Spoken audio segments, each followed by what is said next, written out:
Welcome back to The Lead. Our buried lead today is one of the kookiest stories we've had, and it is completely true. A budding bromance with serious diplomatic implications. One is the bare-chested horseback riding leader of one of the world's most powerful and feared regimes.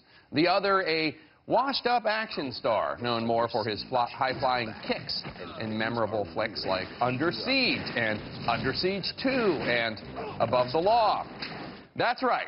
Russian President Vladimir Putin and American actor Steven Seagal may seem like an odd couple, but they've been photographed together visiting a Russian judo team, dining at Putin's private residence, bonding over their shared love of martial arts, and now we're learning even more about just how close the two men actually are. According to a new report in BuzzFeed, Putin suggested to President Obama at the 2013 G8 summit that Steven Seagal serve as an honorary envoy between Moscow and Washington to help improve the frosty relationship between the two countries. Let's bring in BuzzFeed reporter Rosie Gray, who broke the story with one of her colleagues. Rosie, thanks so much for being here. Welcome to The Lead. So first of all, I just want to assure people, this isn't like a goof. This is a real story. I saw the former U.S. ambassador to Russia, Michael McFaul, tweeting your story out. What was President Obama's response to this crazy suggestion? Well, I think the U.S. officials who were there were pretty aghast that this was even brought up. And I would hope so. And I think President Obama basically just sort of dismissed it out of hand. But the Russians did bring this up multiple times afterwards with the State Department. They brought it up a number of times. So in 2013, Seagal called Putin one of the greatest world leaders. He's described him in other interviews as a, quote, brother. What is the exact nature of the relationship between these two macho men?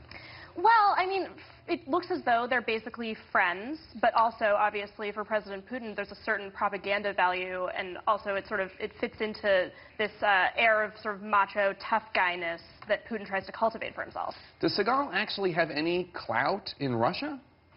I don't know about clout, but he certainly has contacts.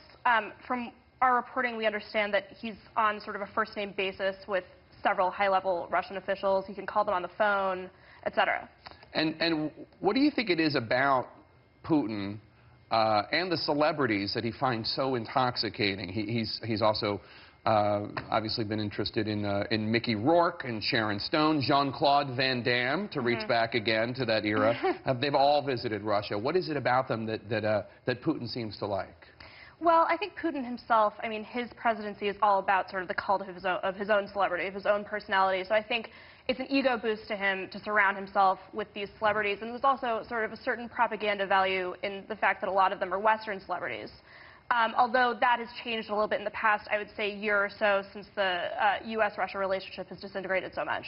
And then lastly, there was, you also mentioned in the story, there was this talk about replacing the outgoing, now gone, U.S. ambassador to Russia, Michael McFaul, highly respected expert on Russia who's at Stanford, replacing him with Arnold Schwarzenegger. Was that taken seriously? Yes, a scholar at the Brookings Institution actually brought this up and suggested this seriously to the administration.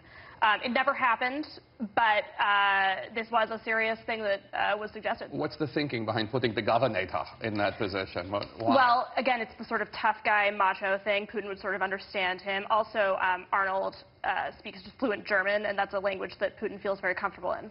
All right.